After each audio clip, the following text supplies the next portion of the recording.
Shalom.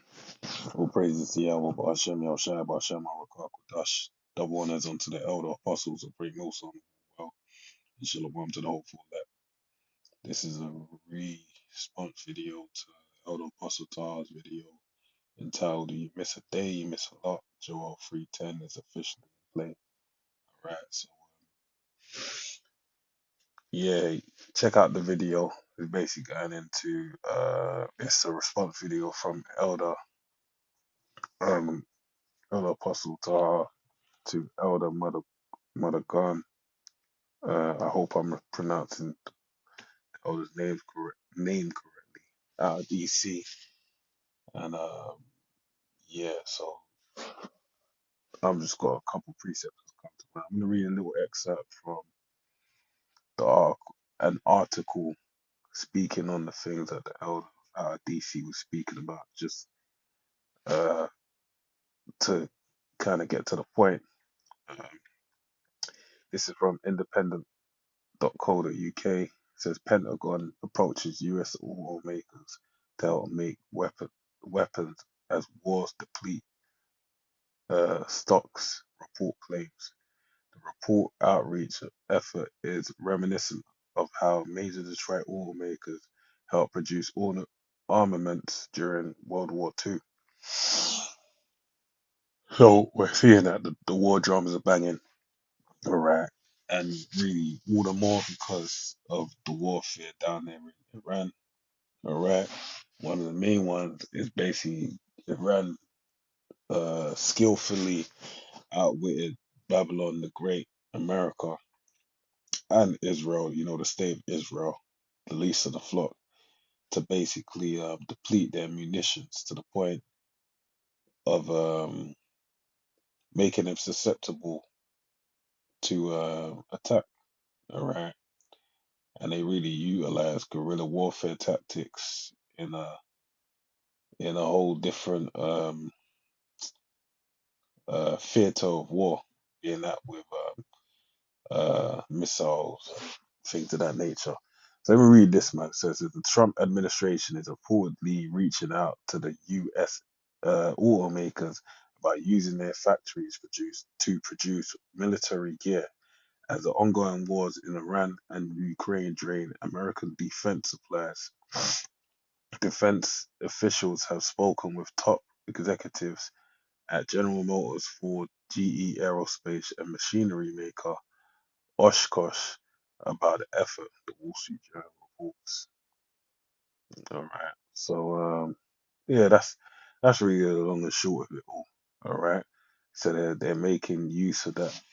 And really, this ain't happened because of Ukraine, although it does, play a part, but more so because of what happened in Iran. That really, left a blot on them. All right. So I'm gonna read a couple precepts that I've got. I'm gonna start with the main one that really set the tempo because this is, a very big key thing in that this prophecy is coming into play. So this is Joel 3:10. Beat your plowshares into swords and your pruning hooks into spears. Let the weak say, I am strong.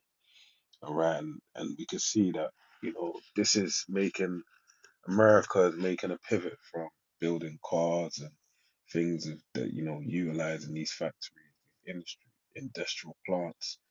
All right, these are production lines that would have made cars, even tractors, and I'm guessing they made tractors and things of these nature, vehicles that will be utilized by civilians, but they're pivoting into making weapons or speaking about making weapons for war. All right, which really shows a real shift in the mindset of warfare. Let's not forget that Trump basically moved from making the I have to- the it's right on the tip of my tongue, but I can't remember how it's worded. Uh, the Department of Defense, I believe it is. Just double check.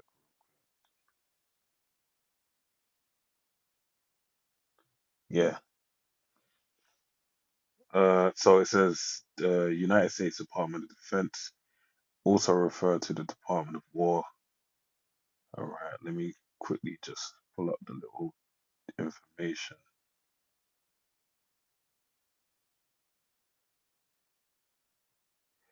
Yeah, so by the National Security Act of 1947, the Department of Navy and the Department of War had a new single secretary imposed over the top of the two previously independent cabinets. The War Department was changed its name to the Department of Army and split, offering more. Let's see.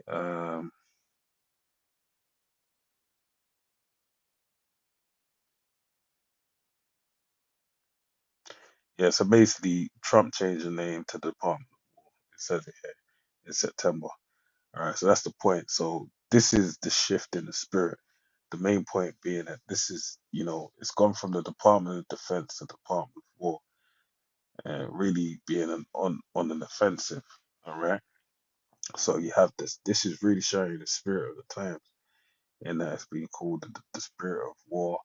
And now they're making a pivot from the industry, major industry plants like General Motors, so on and so forth, moving towards producing munitions for warfare. All right, that really speaks to the kind of energy that's being put forward. Because remember, what did Trump say as well? He said after they deal with Iran, they're looking to go down to Cuba. So he's working off that list of these nations that don't have central banks. That's been on a list for the past almost 20 years, as far as concerned. It may be over 20 years, as far as the last countries that don't have central banks, because they act as a crack in the new world order, a leak in the financial system, as far as implementing a new world order whereby no man could buy or sell save he that have the mark or the name of the beast, right? Which basically is that RFID. Okay, if you have systems that operate outside of that, then it doesn't have the level of control over the masses of the people, and this is why these things need to be dealt with, right? Let's build upon that. This is the book of Revelation. So I'm gonna go to Daniel, then I'm gonna go to Revelation from my list that I have. So this is Daniel 7 and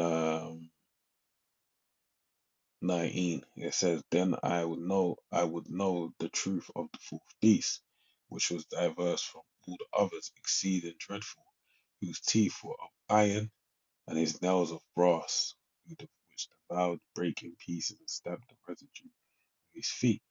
Okay, this fourth beast is basically talking about the Roman Empire, alright, and then being diverse from all the others is talking about their rulership, right? They implemented the Senate, whereby someone was elected to occupy the office of what ultimately became known as Caesar, alright, emperor over the empire of Rome, alright, and the title would have been named Caesar after Julius Caesar, okay, and what allowed them to ascend to great power and control the earth is that the teeth of iron is talking about the weapons of warfare, the the I forget the name of the actual tactic that they implemented.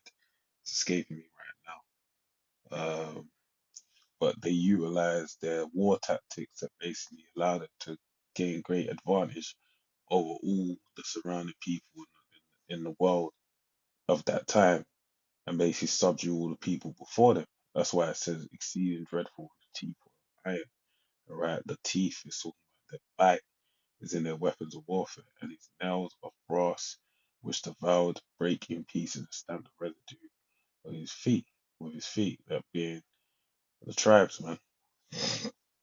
All right, so reading on verse 20, and of the 10 horns that were in his head, and of the other which came up, and before whom three fell, even of the horn, those 10 horns basically, going back to regions within Europe, all right, at that time. And then it says, before whom three fell, even of the horn which had eyes and a mouth. So the three horns that fell, they're talking about Spain, France, and the UK, all right, England, United Kingdom, or Britain, all right, even of the horn that had eyes and a mouth to speak great things. So the horn that came up after it is America, and the eyes and the mouth to speak great things. The eyes being the technology, and the mouth is basically all the things that America boasts itself of. All right, whose look was more stout than his fellows. All right, and this is the thing that allowed them to ascend to power. All right, that made them such an imposing force for many a year. Verse 21, I beheld, and the same horn made war with the saints and prevailed against them. Okay, so now moving on to this point to build upon that,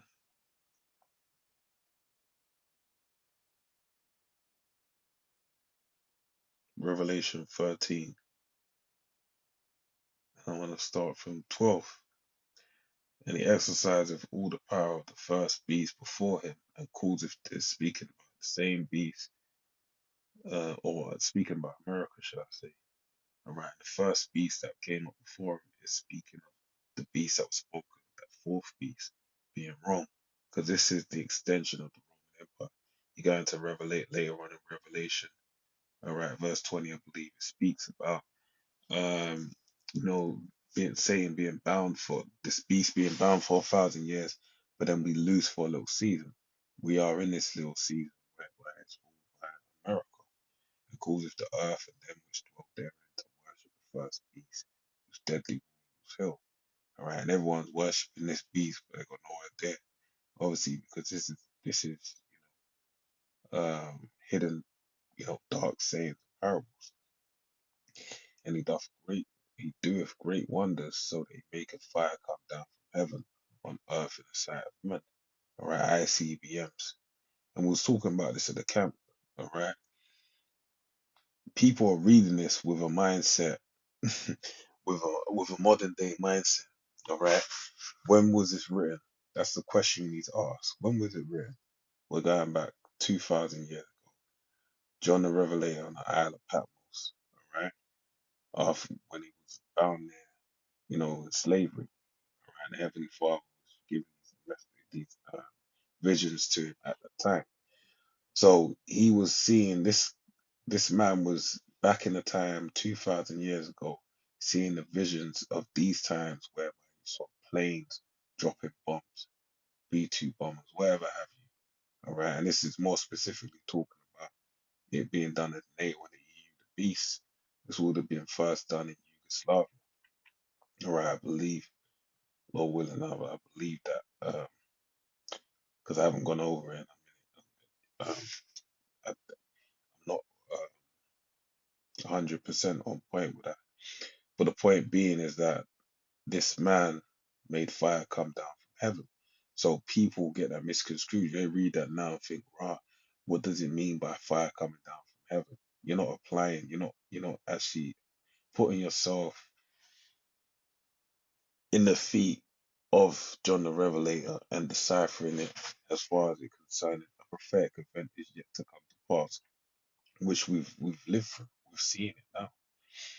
Right, verse 14, deceive them that dwell on the earth by means of those miracles, right? Because many are deceived by those miracles, which he had power to do in the sight of the beast, saying to them that dwell on the earth that they should make an image to the beast, all right? They should pattern themselves after the beast, image, um, which had the wound by a sword and did live, all right? Because it was revived to live for a short little season. And he had the power to give life unto the image of the beast, that the image of the beast should both speak and cause that as many as would not worship the image of the beast should be killed. All right, and this really goes into the iron teeth. All right, because this man's gonna show his horns and he's gonna show his teeth in this day and age that we're in. But it's gonna be done by way of deception. Because what's gonna happen, as Sanka mentioned, one mentioned to me, he said to me, basically, these people just move the goalposts. They move the goalposts at every chance they have. All right. You tell them something's gonna happen, they say that won't happen. But then when it does happen, they say, well, it makes sense because of X, Y, and Z. So they move the goalposts. And ultimately, when these things come into play, people being killed, they're going to justify it by means of whatever the government has told them. Oh, well, they're terrorists, or, they've got the disease, they've got the lurgy, or whatever it is.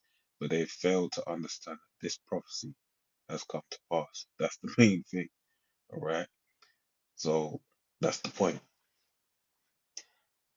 okay? And that's what's ultimately going to lead to, the Valley of Jehoshaphat, everyone being gathered together, all right, to basically destroy each other.